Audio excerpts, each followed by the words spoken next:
I've always been a stickler for perfection. That's what made me, Emma Cooper, the most sought-after ballet instructor in Moreno Valley. At 52, with my blonde hair pulled back in a tight bun and blue eyes sharp as ice, I ruled my studio with an iron fist.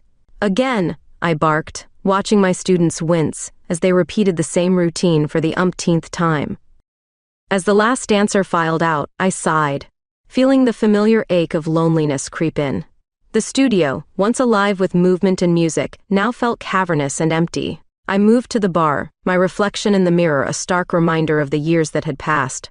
My body, still lithe and toned, began to move through the familiar positions. 1, 2, 3. The clock ticked away, marking another solitary evening. I pirouetted, my muscle memory taking over as my mind wandered. When was the last time I'd felt truly alive? The question hung in the air, unanswered.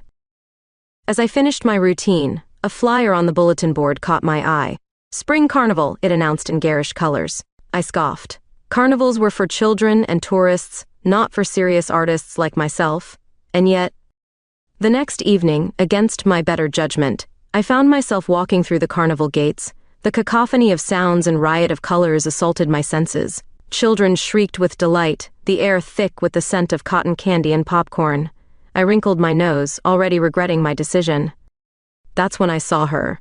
She was standing in line for the Ferris wheel, her black hair wild and untamed, green eyes sparkling with mischief. She couldn't have been more than her early 30s, but there was something about her that drew me in. Our eyes met, and she smiled. I felt a jolt in my chest, something I hadn't experienced in years. "Hey there," she called out. "Want to buddy up for the ride? It's more fun with two." Before I could stop myself, I nodded. As we climbed into the carriage, she introduced herself. "I'm Brooke. Brooke Griffin." "Emma Cooper," I replied, my voice stiffer than I intended. As the wheel began to turn, I gripped the safety bar tightly. Brooke laughed, a sound so free and uninhibited it made me envious. "First time?" she asked, her eyes twinkling. I was about to retort when the sky opened up. Rain poured down in sheets, drenching us within seconds. The ride operator hurried to bring us down, but by the time we stumbled off, we were soaked to the bone. We ran for cover, finding shelter under a nearby awning. Brooke's hair was plastered to her face, her thin t-shirt clinging to her curves. I became acutely aware of my own appearance, usually so controlled, now a mess. "Well, that was unexpected," Brooke chuckled, wringing water from her hair. I couldn't help but laugh too. Indeed. As we stood there, waiting for the rain to subside, we began to talk. Brooke, I learned, was a musician. She played in a local rock band, dreaming of making it big someday. "What about you?" she asked. "What's your passion?" "Ballet," I replied. "I run a dance studio in town." Her eyes lit up. "No kidding? I've always wanted to learn, maybe to improve my stage presence, you know?" I found myself warming to her enthusiasm. "It takes years of discipline and practice," I warned. "I'm not afraid of hard work," she grinned. "Maybe you could teach me sometime?" As the rain slowed to a drizzle, I surprised myself by agreeing. We exchanged numbers, and as I watched her disappear into the carnival crowd, I felt a strange mix of excitement and trepidation. Little did I know, this chance encounter would be the beginning of a journey that would challenge everything I thought I knew about myself, about art, and about love. Days passed, and I found myself thinking about Brooke more often than I cared to admit. Her wild energy and carefree attitude were so different from the rigid world I inhabited. I tried to push thoughts of her aside, focusing on my classes and routines. One evening, as I was closing up the studio, I heard a knock at the door. There she stood, Brooke Griffin, with a hesitant smile on her face. "Hey, Emma. I hope I'm not interrupting anything?"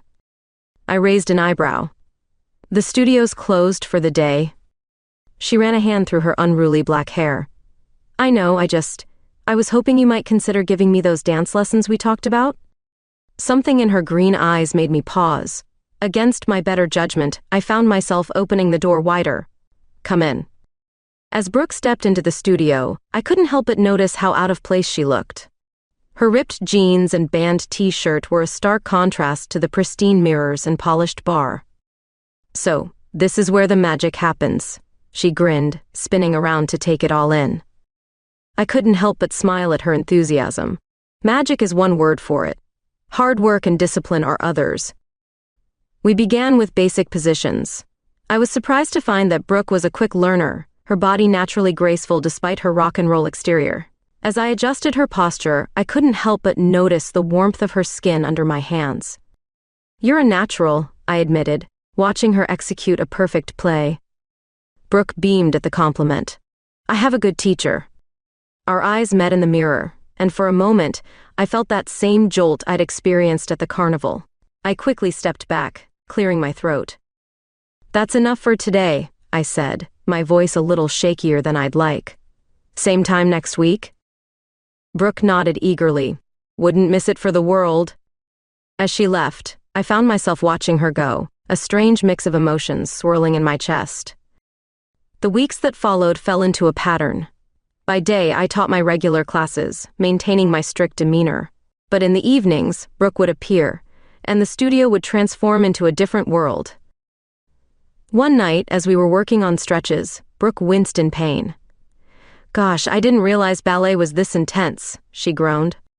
I knelt beside her, gently guiding her leg into the correct position. It takes years to build the necessary flexibility and strength. As I helped her stretch, I became acutely aware of our closeness. The scent of her perfume, a mix of vanilla and something uniquely her, filled my senses. Our faces were inches apart, and I could see the flecks of gold in her green eyes. For a moment, time seemed to stand still. I felt an overwhelming urge to lean in, to close the distance between us. Brooke's eyes flickered to my lips, and I knew she felt it too. The spell was broken by the loud chime of the studio clock. I jerked back, my heart racing. "I think that's enough for today," I said, my voice unnaturally high. Brooke nodded, a flush creeping up her neck. "Yeah, sure, thanks, Emma." As she gathered her things to leave, I couldn't shake the feeling that something had fundamentally changed between us. The next day, I found myself distracted during my regular classes. My students exchanged confused glances as I fumbled through routines I'd perfected years ago.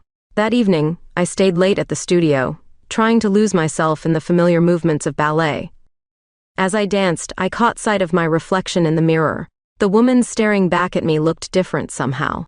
There was a spark in her eyes that hadn't been there before, a softness to her expression that seemed foreign. I was so lost in thought that I almost missed the sound of music drifting through the open window. Curious, I followed the sound to its source. In a small park across the street, a makeshift stage had been set up. And there, under the glow of streetlights, was Brooke. She stood center stage, her fingers flying over the strings of an electric guitar. Her voice, raw and powerful, filled the night air. I stood transfixed, watching as she commanded the small crowd gathered before her. As the last notes faded away, Brooke looked up and our eyes met across the distance. A slow smile spread across her face, and I felt my heart skip a beat. In that moment, I realized that Brooke Griffin had waltzed into my life and turned everything upside down. And the scariest part? I wasn't sure I wanted things to be right side up again. The days that followed were a whirlwind of conflicting emotions. I found myself looking forward to Brooke's lessons with an eagerness that both thrilled and terrified me.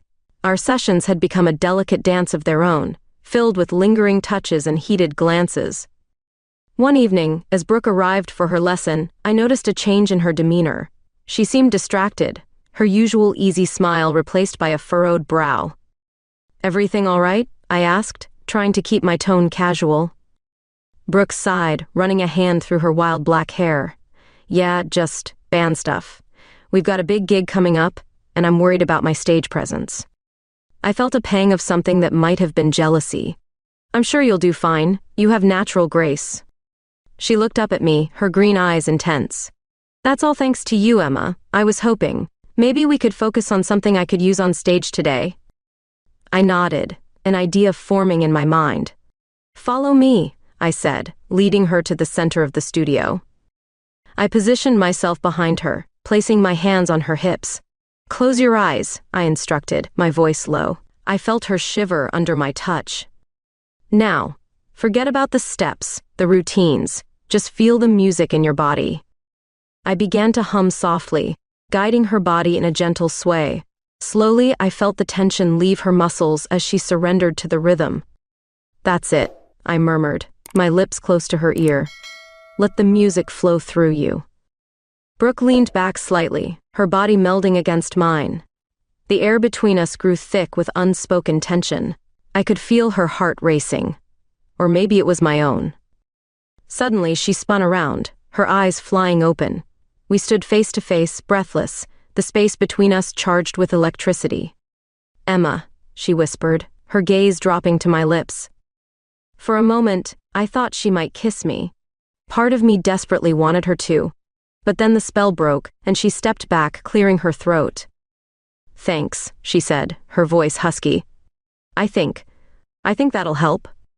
As she hurried out of the studio, I was left standing alone, my heart pounding and my mind reeling. The next few days passed in a blur. I threw myself into my classes, pushing my students harder than ever. But no matter how I tried, I couldn't shake the memory of Brooke in my arms. It was a Friday night when I found myself standing outside a dingy club on the outskirts of town. The neon sign flickered weakly, announcing live music tonight. I took a deep breath, smoothing down my uncharacteristically casual outfit, and stepped inside. The club was dimly lit and smoky, packed with people. I felt out of place among the crowd of 20-somethings, but I pressed on, making my way towards the stage. And then I saw her. Brooke stood center stage, her black hair wild, her green eyes lined with dark makeup. She looked like a rock goddess, confident and fierce. As she launched into the first song, her voice raw and powerful, I felt my breath catch in my throat. I watched, mesmerized, as Brooke owned the stage. Her movements were fluid and graceful, reminiscent of our lessons but with an edge all her own. When she caught sight of me in the crowd, her eyes widened in surprise, but then she grinned, her performance taking on new energy. As the set ended and the crowd cheered, Brooke jumped off the stage and made her way towards me. "Emma!" she exclaimed, pulling me into a tight hug. "I can't believe you're here." I inhaled her scent, a mix of sweat and something uniquely her. "You were amazing," I said, my voice muffled against her shoulder. She pulled back, her eyes shining. "It's all thanks to you. I used what you taught me." Before I could respond, we were interrupted by a tall, red-headed woman. "Great show, Brooke," she said, her arm snaking around Brooke's waist. "Who's your friend?" I felt a stab of jealousy as Brooke introduced us. "Emma, this is Camila, our lead guitarist. Camila, this is Emma, my ballet instructor." Camila raised an eyebrow. "Ballet, huh? Didn't know you were into that, Brooke." The way she said it made me bristle. "Ballet requires discipline and strength," I said coolly. "It's not for everyone." Brooke looked between us, her expression unreadable.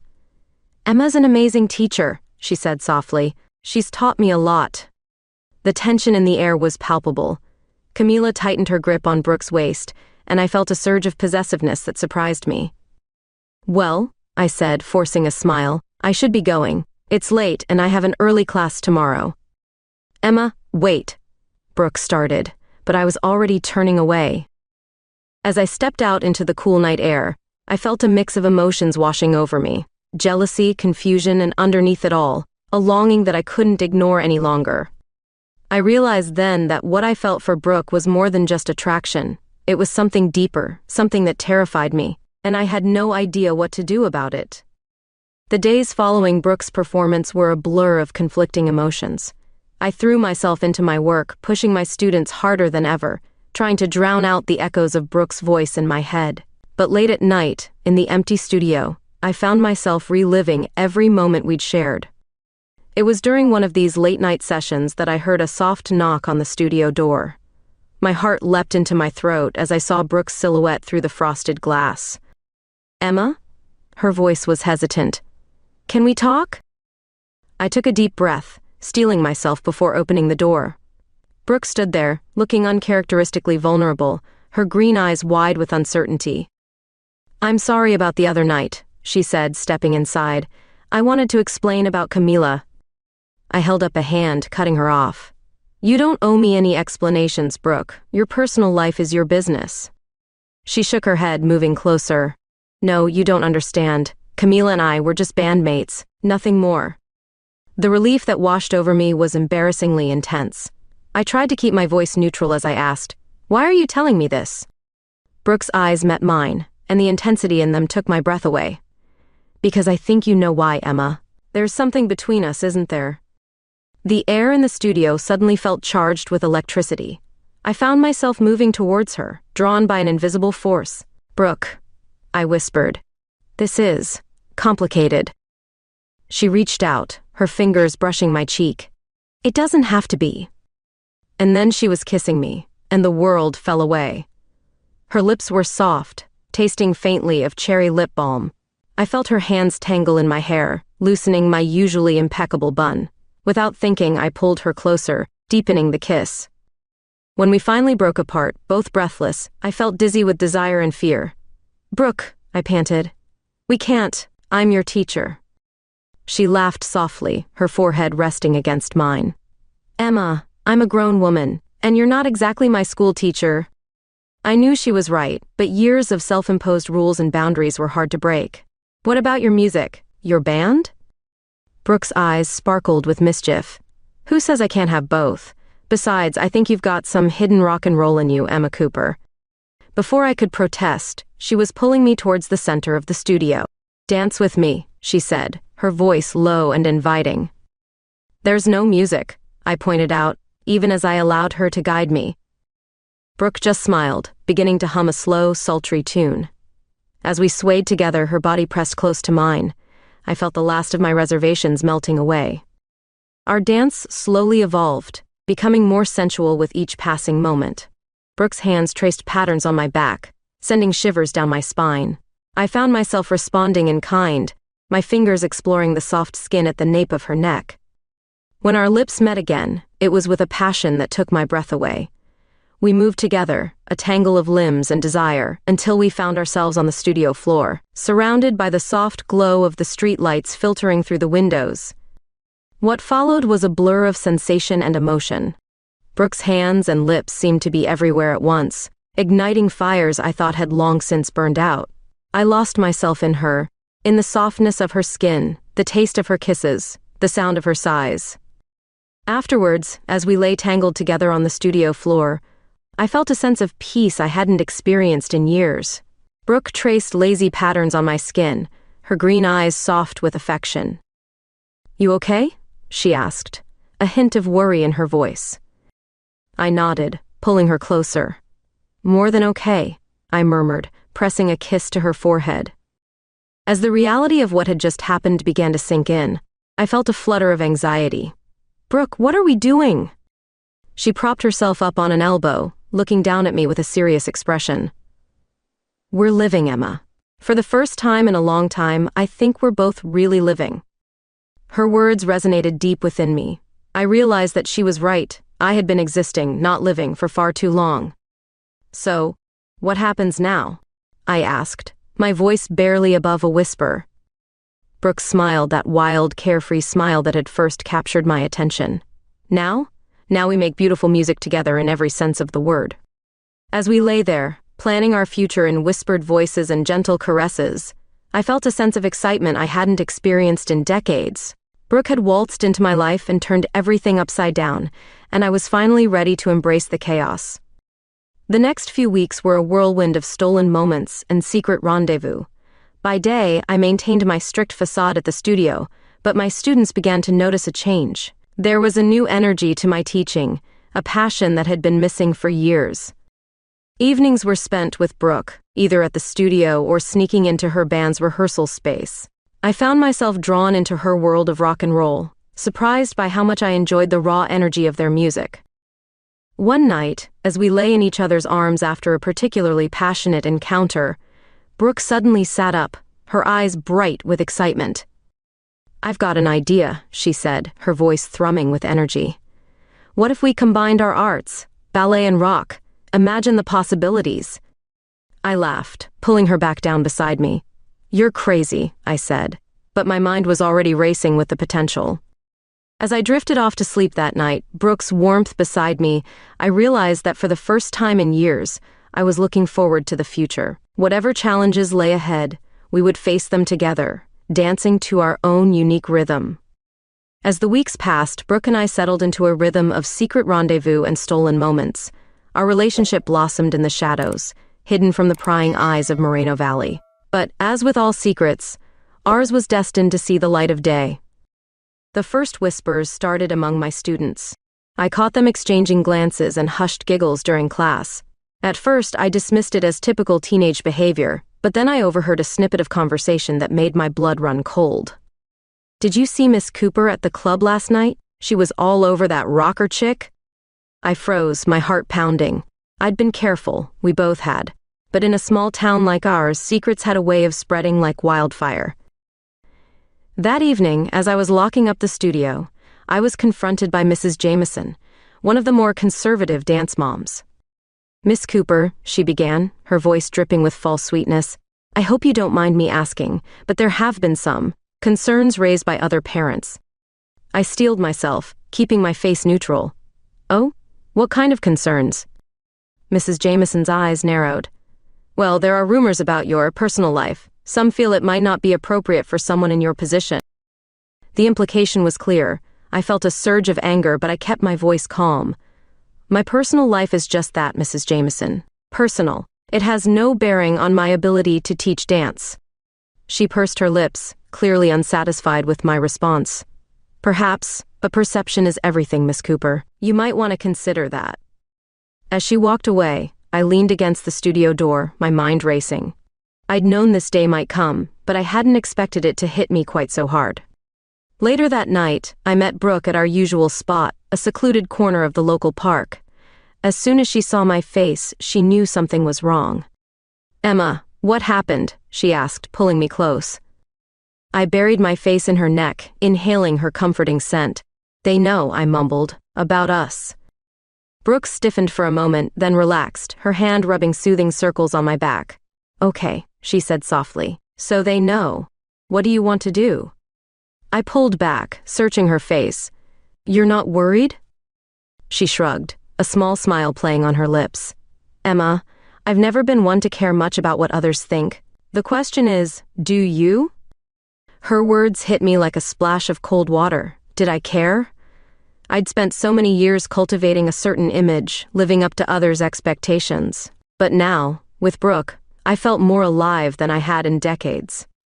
"No," I said finally, surprising myself with the conviction in my voice. "No, I don't care what they think."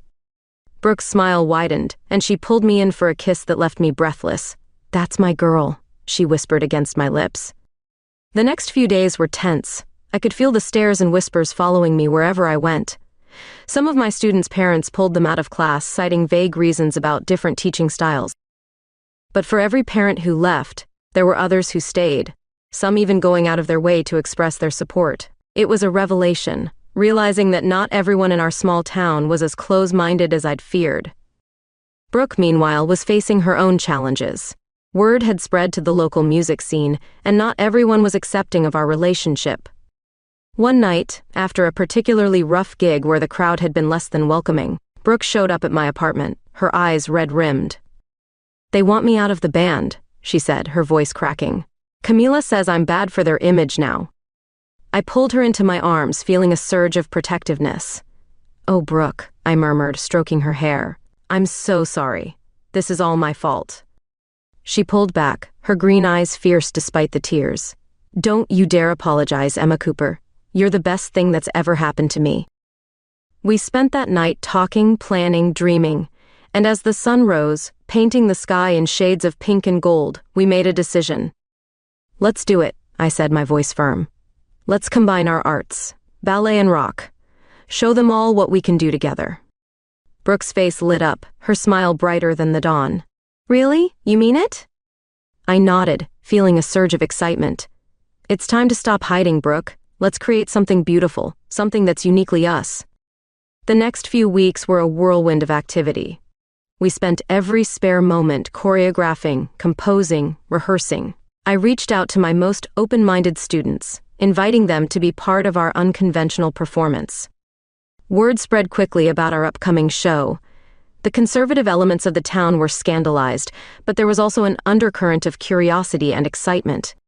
The night of the performance arrived all too soon. As I stood backstage, peering out at the packed auditorium, I felt a flutter of nerves in my stomach. Brooke appeared beside me, looking stunning in a costume that blended classical tutu with edgy rocker chic. "You ready for this?" she asked, squeezing my hand. I took a deep breath, looking into her eyes. In that moment, I knew that whatever happened next, we'd face it together. "Ready as I'll ever be," I replied, leaning in to steal a quick kiss. As the lights dimmed and the first notes of music filled the air, I felt a sense of peace wash over me. This was it, the moment of truth. It was time to show Moreno Valley and ourselves exactly what we were capable of when we dared to break the mold. The curtain rose, and for a moment, the auditorium was silent. I could feel the tension in the air, the collective intake of breath as the audience took in the sight before them. My students, clad in a mix of tutus and leather jackets, stood frozen in their opening poses. Brooke, center stage with her guitar, looked like a rock goddess reimagined as a ballerina. And then the music started. The first chords of Brooke's guitar cut through the silence, raw and powerful. My dancers began to move, their bodies flowing with a grace that belied the edgy beats. It was a clash of worlds, a fusion of styles that shouldn't have worked, but somehow did. I watched from the wings, my heart pounding. This was it. Everything we'd worked for, everything we'd risked, all coming down to this moment. As the performance progressed, I could see the audience's reactions shifting. The initial shock gave way to curiosity, then to genuine engagement. By the time we reached the crescendo, with Brooke's voice soaring over the intricate dance formations, I saw something I never expected. People were on their feet, cheering. The final notes faded, and for a heartbeat, there was silence. Then the applause hit like a tidal wave. I stepped out onto the stage, joining Brooke and the dancers for our bow. As I looked out at the sea of faces, I saw a mix of emotions: surprise, admiration, and yes, some disapproval. But overwhelmingly, I saw acceptance. After the show, as we were packing up, Brooke pulled me into a fierce hug. "We did it, Emma," she whispered, her voice thick with emotion. "We really did it." I held her tight, feeling a surge of love and pride. "We sure did, darling." Our moment was interrupted by a throat clearing behind us. We turned to see Mrs. Jameson, the same woman who had confronted me weeks earlier about the rumors. "Miss Cooper," she began, her voice hesitant. I owe you an apology. What you've done here, it's quite extraordinary." I felt Brooke's hand slip into mine, giving it a supportive squeeze. "Thank you, Mrs. Jameson," I replied, my voice steady. "We're quite proud of what we've accomplished."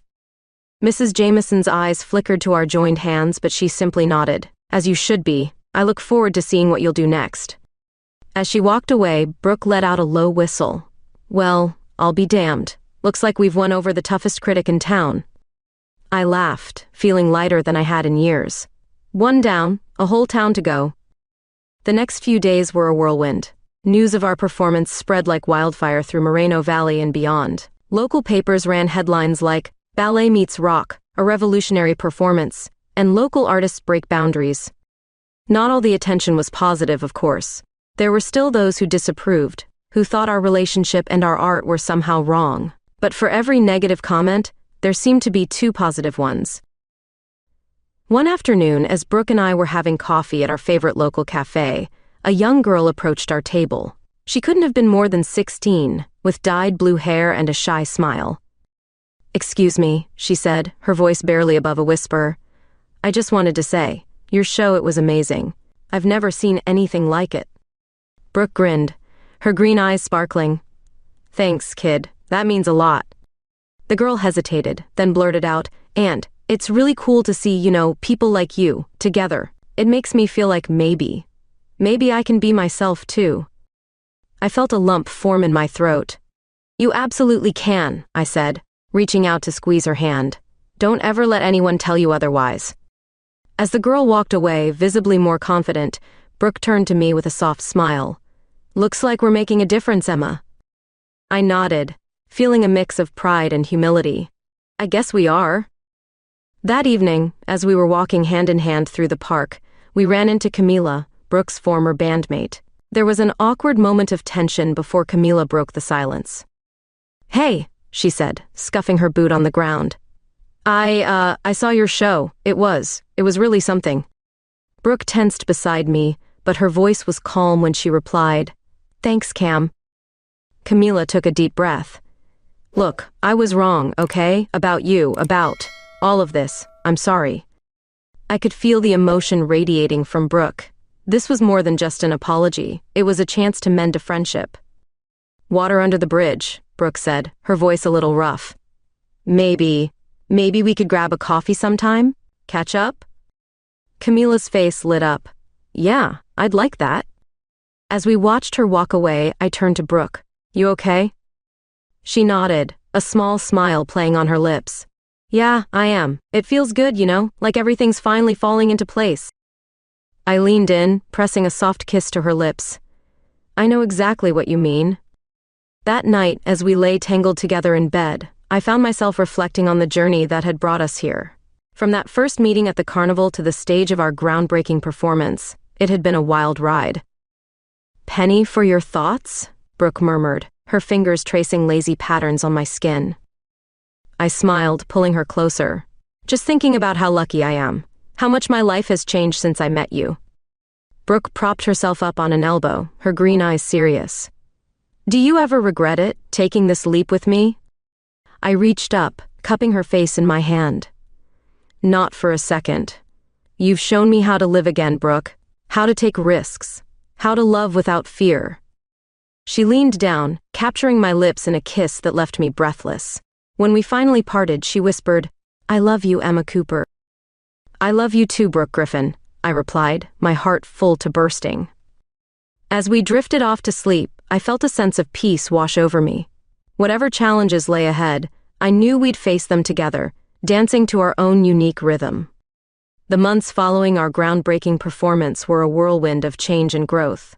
Brooke and I found ourselves at the center of a cultural shift in Moreno Valley, our unlikely partnership becoming a symbol of innovation and acceptance. My dance studio, once a bastion of traditional ballet, was now buzzing with a new energy. Students of all ages flocked to learn our unique fusion of classical dance and rock rhythms. I found myself teaching alongside Brooke, her guitar adding an edge to our pirouettes and plies. One afternoon, as we were wrapping up a particularly exhilarating class, a familiar face appeared in the doorway. It was Mrs. Jameson, the once critical dance mom who had come around after our performance. Miss Cooper, Miss Griffin, she said, a hint of nervousness in her voice. I hope I'm not interrupting. I exchanged a glance with Brooke before replying, Not at all. What can we do for you? Mrs. Jameson took a deep breath. Well, I'm here on behalf of the Moreno Valley Arts Council.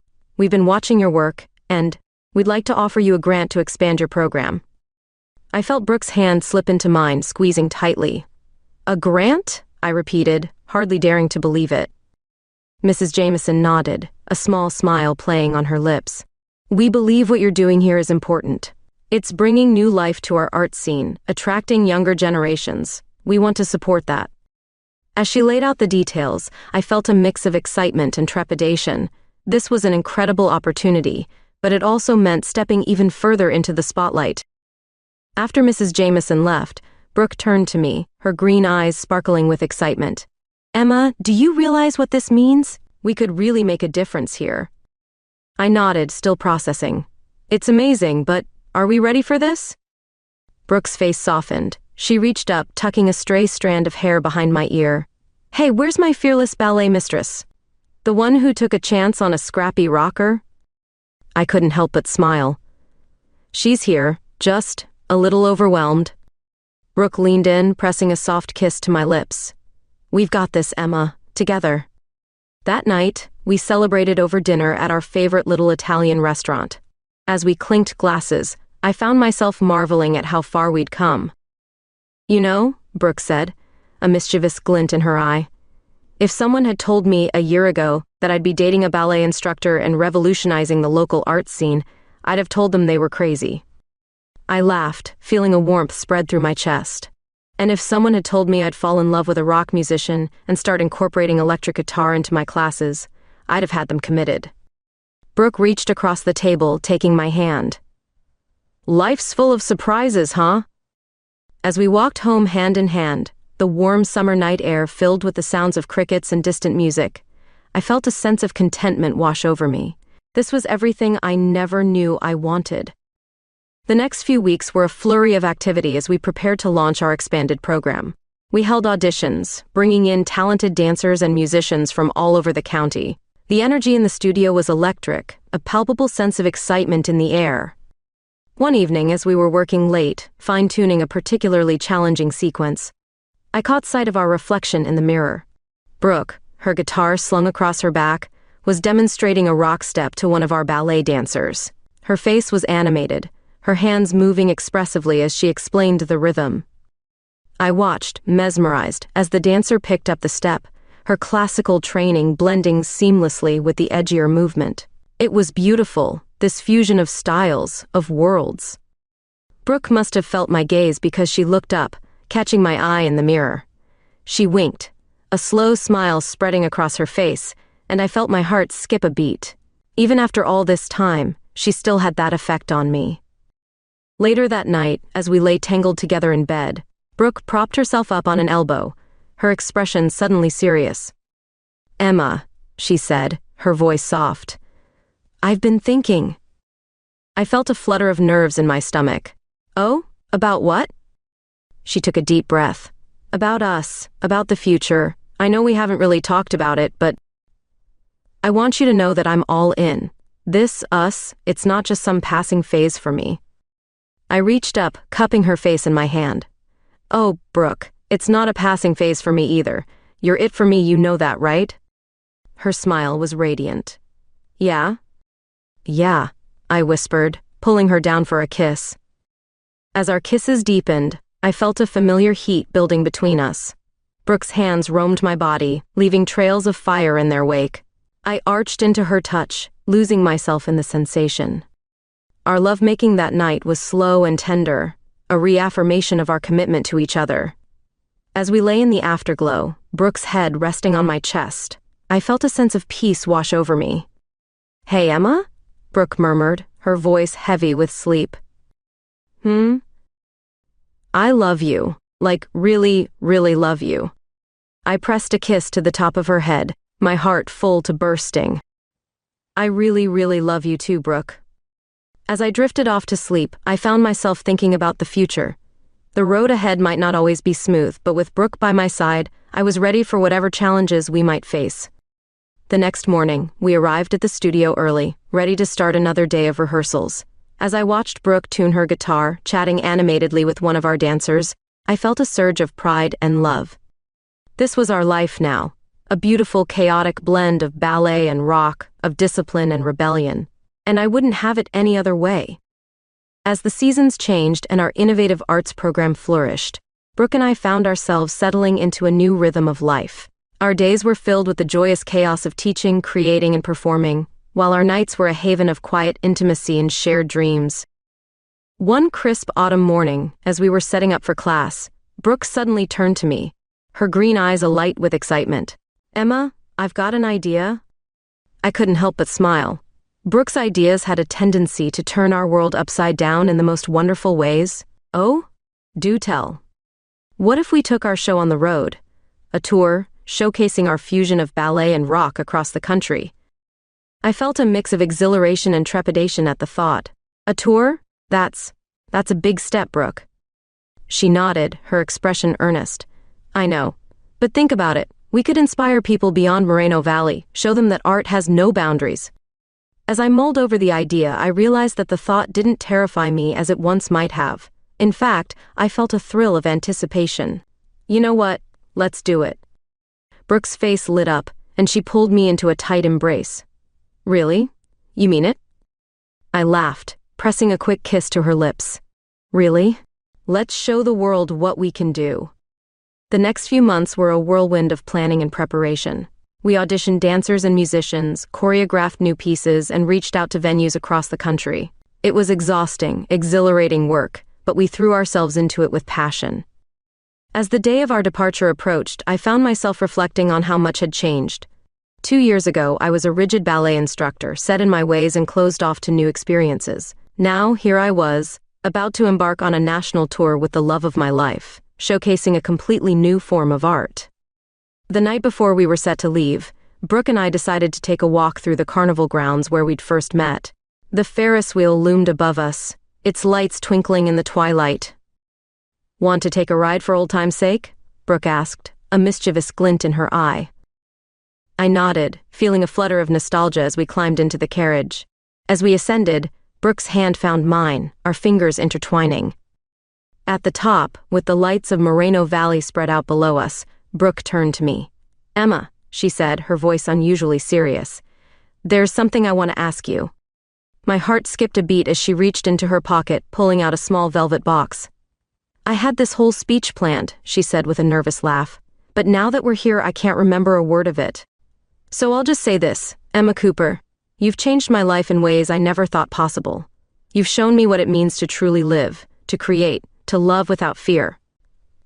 "Will you marry me?" Tears welled up in my eyes as she opened the box, revealing a beautiful understated ring. "Yes," I whispered, then louder, "Yes, of course I'll marry you." Brooke's smile was radiant as she slipped the ring onto my finger. We kissed as the Ferris wheel began its descent, our hearts soaring higher than ever. The next morning, as we boarded the tour bus with our troupe of dancers and musicians, I couldn't stop smiling. Brooke caught my eye, giving me a wink as she stowed her guitar. "Ready for our next adventure, fiancé?" she asked, the words sending a thrill through me. "More than ready," I replied, squeezing her hand. As the bus pulled away from Moreno Valley, I felt a sense of excitement for the unknown future ahead. We were about to share our art with the world, challenging perceptions and breaking boundaries, and we were doing it together. Our first stop was a small town in Nevada, not unlike Moreno Valley. As we set up in the local community center, I could feel the curious stares of the locals. They didn't quite know what to make of us, the eclectic mix of classically trained dancers and rough-around-the-edges musicians. But as soon as the music started and our dancers took the stage, the atmosphere changed. I watched from the wings as skepticism gave way to wonder, then to genuine enthusiasm. By the end of the performance, the audience was on their feet, cheering. As we took our bows, Brooke's hand firmly in mine, I felt a surge of pride and love. This was what we had dreamed of, touching people's lives through our art, showing them that beauty could be found in the most unexpected combinations. The tour continued, taking us across the country. Each stop brought new challenges and triumphs. We performed in grand theaters and tiny community halls, for sophisticated city crowds and small-town families. And everywhere we went, we left a little bit of magic behind. One evening, after a particularly memorable performance in Chicago, Brooke and I found ourselves walking along the shore of Lake Michigan. The city lights glimmered on the water, a beautiful backdrop to our reflections. "You know," Brooke said, her arm around my waist, "when I first saw you at that carnival, I never imagined we'd end up here." I leaned into her, feeling the warmth of her body against mine. "Me neither, but I wouldn't change a thing." She turned to face me, her green eyes serious. "Emma, I've been thinking, after the tour, what if we didn't go back to Moreno Valley?" I blinked, surprised. "What do you mean?"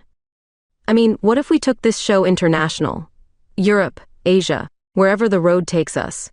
We could set up workshops, inspire people all over the world." As I considered her words, I realized that the idea didn't scare me. Instead, I felt a thrill of excitement. "You know what? Let's do it." Brooke's face lit up with joy. She picked me up, spinning me around as I laughed. "God, I love you, Emma Cooper," she said, setting me down. "And I love you, Brooke Griffin," I replied, pulling her in for a kiss. As we made our way back to the hotel, hand in hand, I marveled at the journey that had brought us here. From a chance meeting at a small-town carnival to the brink of an international tour, our love had been the constant driving force. That night, as we lay tangled together in our hotel room, I found myself looking forward to the future with a sense of excitement I'd never known before. With Brooke by my side, every day was an adventure, every moment a chance to create something beautiful. As I drifted off to sleep, Brooke's arms around me, I smiled to myself. This wasn't the life I had planned, but it was so much better than anything I could have imagined. And the best part? Our story was far from over. In fact, it felt like it was just beginning.